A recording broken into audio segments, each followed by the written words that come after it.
Calaroga Shark Media. From Washington, D.C., where I'd like to see you run a 6-minute mile, buddy, this is Ballot. And yay, Kamala is back. Says no one, let's hit this. President Trump brought back the presidential fitness test this week, and I have to say, this takes me back. Remember this thing? You had to do sit-ups, push-ups, run a mile. Basically, everything that made you realize you were not, in fact, the athlete you thought you were. Trump announced this alongside his new sports council, which includes some interesting choices. We've got professional golfer Bryson DeChambeau, which makes sense. Guy hits a golf ball really far. We've got WWE's Triple H, also logical. He knows about all natural physical performance. And then we have Lawrence Taylor, who is a registered sex offender. Now, I'm not saying that's the first qualification you look for when assembling a youth fitness council, but here we are. The president explained his love of sports by saying, when you are really focused on sports, you've thought about nothing else. To an extent, this is one of the reasons I like golf. You get away for a couple of hours. Which is basically Trump admitting that golf is his form of meditation. Except instead of finding inner peace, he finds sand traps. The fitness test will be administered by Health Secretary Robert F. Kennedy Jr., who I'm sure has some very specific ideas about what constitutes peak physical condition. Okay, kids. First, we're going to test your 1-mile run time. Then we're going to test your ability to identify chemtrails. Lawrence Taylor took the microphone at the signing ceremony and said, I'm just proud to be on this team. I don't know why, I don't know what we're supposed to be doing, but I'm here to serve. That's the kind of confidence you want from someone helping design youth fitness programs. Complete bewilderment about the assignment. Kansas City Chiefs kicker Harrison Butker was also there, fresh off his controversial commencement speech, where he told female graduates they were probably more excited about getting married than having careers. So naturally, he's the perfect person to help encourage young girls to participate in athletics. The president said this is preparation for hosting the 2025 Ryder Cup, 2026 World Cup, and 2028 Olympics. Apparently, the key to international sporting success is making sure American 12-year-olds can do more sit-ups. How did we lose the World Cup? Well, our midfielder could only do 47 push-ups instead of 50. The Smithsonian's National Museum of American History quietly removed references to Trump's 2 impeachments from their presidential exhibit in July, and honestly, this is the kind of historical revisionism that would make George Orwell reach for his laptop. The museum had a temporary label up since September 2021 that mentioned Trump's impeachments alongside those of Andrew Johnson and Bill Clinton, plus Nixon's near impeachment. But now, that's gone, and the exhibit just says only 3 presidents have seriously faced removal. Which is technically true if you don't count the guy who was actually impeached twice. The Smithsonian claims this was just part of the updating content that hadn't been refreshed since 2008. Right, because when you're updating a presidential exhibit, the first thing you do is remove the most recent presidential news. That's like updating your phone and deleting all your photos from the last 4 years. Only 3, but we don't have time to mention their names. Trump signed an executive order in March to eliminate anti-American ideology from Smithsonian museums and restore them as symbols of American greatness. We're going to make America's museums great again by pretending certain things never happened. The museum spokesperson said updating a large gallery requires significant time and funding.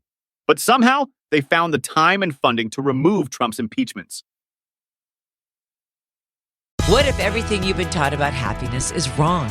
We chase careers, approval, more stuff, hoping it'll finally make us feel fulfilled, but it never sticks. What if happiness isn't out there, but already inside you, just waiting to be unlocked? Discover the book, The Happiness Experiment. Every person has a unique happiness type, and when you understand yours, everything shifts. You'll stop chasing and start creating joy on your own terms. Discover your happiness type with a free happiness type assessment. Go to myhappinnesstype.com. That's myhappinnesstype.com. It takes just a minute and it might change your life. Then grab your copy of The Happiness Experiment at Books A Million. This isn't just a book, it's a practical framework, a journey inward.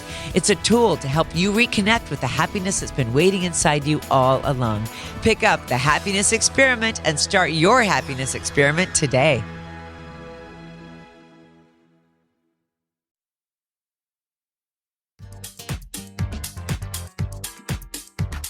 Democrats are trying to move on from their 2024 election losses, but their biggest names keep popping back up like a game of political whack-a-mole. Kamala Harris just announced she's writing a book about her campaign called 107 Days, which is either the title or how long it felt to voters. Harris appeared on The Late Show Thursday night for her first interview since the election, and she's not ruling out another White House run in 2028. She's also planning to campaign for Democrats in the 2026 midterms, which has Republicans excited. As one GOP spokesperson put it, "We'd offer to pay for her plane ticket to any swing district in the country." Meanwhile, Joe Biden gave a speech to the National Bar Association where he called these dark days and said Trump's administration was doing its best to dismantle the Constitution. Biden's been making periodic public appearances, which some Democrats wish he'd stop doing. One consultant said they're concerned about Biden trying to relitigate his presidency, which is political speak for please stop talking. And then there's Hunter Biden, who's been on podcasts settling scores and attacking everyone from political consultants to George Clooney for criticizing his father. As one Democratic strategist put it, no one needs to hear from Hunter Biden. Literally no one. One Democratic strategist said potential 2028 candidates need to be honest about 2024 or risk losing credibility. If you say anything other than the guy was not up to the task of running again, and our party made a mistake in not making that clear, voters are going to think you're lying. I say don't worry about that. If you're running for office, I just assume that you're lying. The party finds itself in what one strategist called a rudderless period, comparing it to after John Kerry's loss in 2004. They're waiting for their Barack Obama moment, but instead they're getting Hunter Biden podcast appearances and Kamala Harris book tours. Harris's book promises a behind-the-scenes look at running the shortest presidential campaign in modern history. I'm sure it'll be a riveting read about how to lose an election in 107 days. Chapter 1. How to replace the nominee after a disastrous debate. Chapter 2. Why calling Trump supporters garbage wasn't great messaging. One Silicon Valley Democratic strategist put it perfectly. The core reason the Democratic Party is in the position it is in today is because no new figures, no new ideas have been allowed to rise up and take hold. Chuck Schumer probably disagrees. The Democrats want to turn the page, but they keep reading from the same chapter. And until they find their next generation of leaders, they're stuck in a sequel nobody asked for. 2024, The Revenge. Portions of today's show were made with the help of AI and release the Epstein files.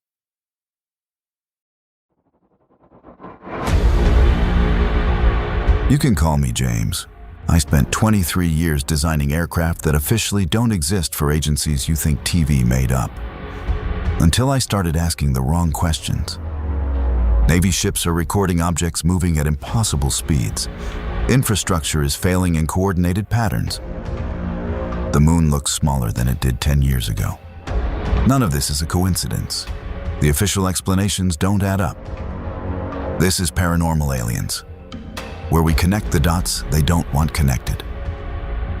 If you're hearing this, you know where to get podcasts. Follow Paranormal Aliens. New episodes weekly until they shut me down.